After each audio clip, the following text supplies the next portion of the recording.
Jordan Ugirium, of course, here on ESPN Radio, ACC Network as well. What's happening, Jordan? Bart Hahn, what's going on, fellas? Thanks for having me on. You got Kuda it. Matata, man. That was a cold blaze you had on, too, with the hater blockers on. I see you out there. What's going on? Hey, I'm trying to live my best life, Bart. Trying to be like you when I grow up, man. It's 80 degrees out here in the French Quarter. I had to step away, and you guys know how big I am. Yeah, how many away from some jambalaya on the table to do this? That's pure love. Yeah. No, how many beads you got? How many I give away or got? I mean, no, you got. I'm talking about got. How many you got? How many you got? I am beadless, but I've had a couple pops out here over the last few days. I've eaten some really good food, and I've watched some damn good basketball. Let's talk about a city that has all of that and the above right now. So Jordan, let's just go with Saturday night first in reaction to that game and the fact that Bart and I are both marveling at the fact that this game lived up to the billing, if not even more. And how rare does that happen where a game is as compelling as the build-up, the lead-up to it? What's your biggest takeaway just from UNC Duke in a Final Four?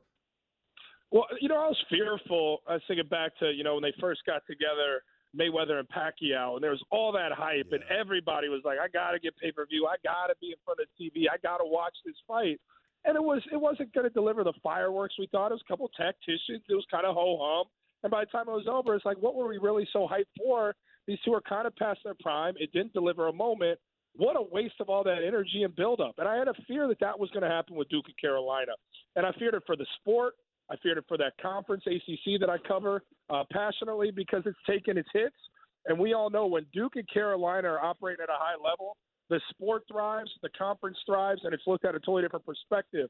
I love the fact that this game delivered 18 different lead changes, 12 ties, big-time shots.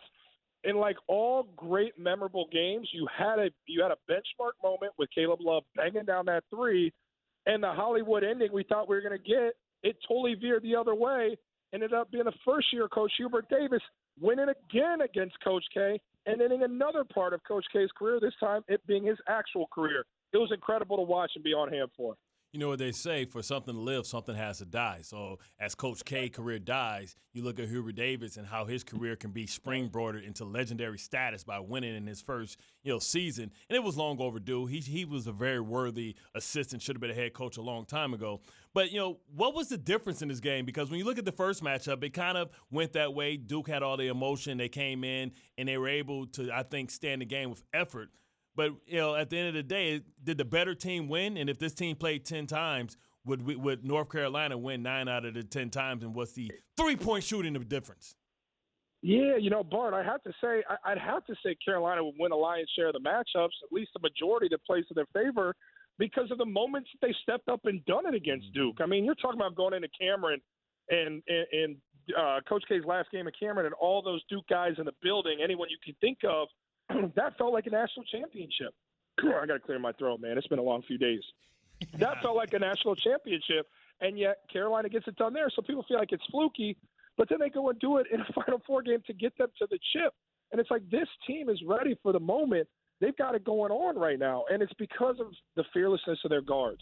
I had UNC winning in the regular season, winning the regular season in the ACC, but they never got there because they couldn't figure out who they were and their identity. They figured out their identity in this one. Caleb Love went absolutely nuts. Mm-hmm. He was not afraid of the moment. Here's what separates a Caleb Love now from earlier. This guy probably drives the basketball in that game when they're up one with those 20, 30 seconds left in the game. He elected to take that three. He elected to take the hearts of grown men right there because he said, no. I'm not going to make this a one-possession game and make it a three-point game. I'm going to make it a four-point game and end it right here. This group knows who they are, and they're ready for tonight. They're ready for the moment. And I love the fact, too, that Hubert made that adjustment during the year. R.J. Davis, Caleb Love, put them in together, have them play together, one off the ball, one on the ball. You can go back and forth. Caleb Love certainly is not afraid to shoot. He's got the perpetual green light. You know that. But I'll tell you what, Jordan, and we're talking with Jordan Cornette. It's Alan Hahn, Bart Scott, ESPN Radio. The matchup I'm real curious to see, and it does come with an asterisk because you don't know how effective that Armando Bacot can be off that ankle. But Bacot versus McCormick, I mean, that's going to be an old school. Like I'm looking forward to that because watching McCormick in the semifinal, I'm like, did we go back to the 90s? Like, is this 80s, 90s basketball? We got post-up play. We got big men getting it done. Like, is that going to be the matchup you're watching in this game? Well, Hahn, let me tell you, you're going to find out right away just how healthy Armando Bacot is. Because one thing about Bill Self in that offense, he works it inside, then he comes out. And David McCormick has fully recognized who he is. McCormick, you talk about revenge on a mind and something to prove. Think back to the big fella for the Jayhawks performance last year in the NCAA tournament opening weekend. They see USC in that second round. Evan Mobley, we know what he's doing at the next level.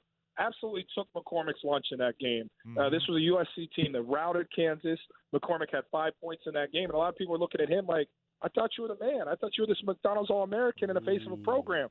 He's turned it around this year. He's proven it coming off a 25-point game. They're going to attack Armando Bacot in the beginning. We'll know if Armando's ready to play because Armando can meet that iron sharpen irons vibe. And if he does, it's going to be fun to see who wins the inside because another thing that happened at North Carolina-Duke game, Mark Williams got in early foul trouble and sat the remainder of that first half. That's right. And Coach K was chasing lineups. So if one of these two gets in foul trouble, it disrupts everything roster-wise, and then we're truly in a chess match. So this game starts and ends with those bigs. JC, we come to that moment of the interview where we just got to take the gray out. Who you got? Yeah, let's go. Let's take the gray. Come on, you've had some pops. You got some jambalaya. Where's my money going? Let's go. Who's winning this game? I'm putting a scratch on Carolina. I have to. You'd be a fool not to go against this team. I mean, like, when you see what they've done in all these moments, they've won 2 national championships in this season. They won one in Cameron Indoor. They won one against their rival, ending the career of Coach K. And I love Coach Hubert Davis's approach. Some people, I might be a contrarian here, but I love the fact when Coach Hubert Davis was asked, hey, can you guys get back up for this one? You were celebrating and you were pretty hype. He goes, that's what it's about. These are 18 to 22-year-old kids.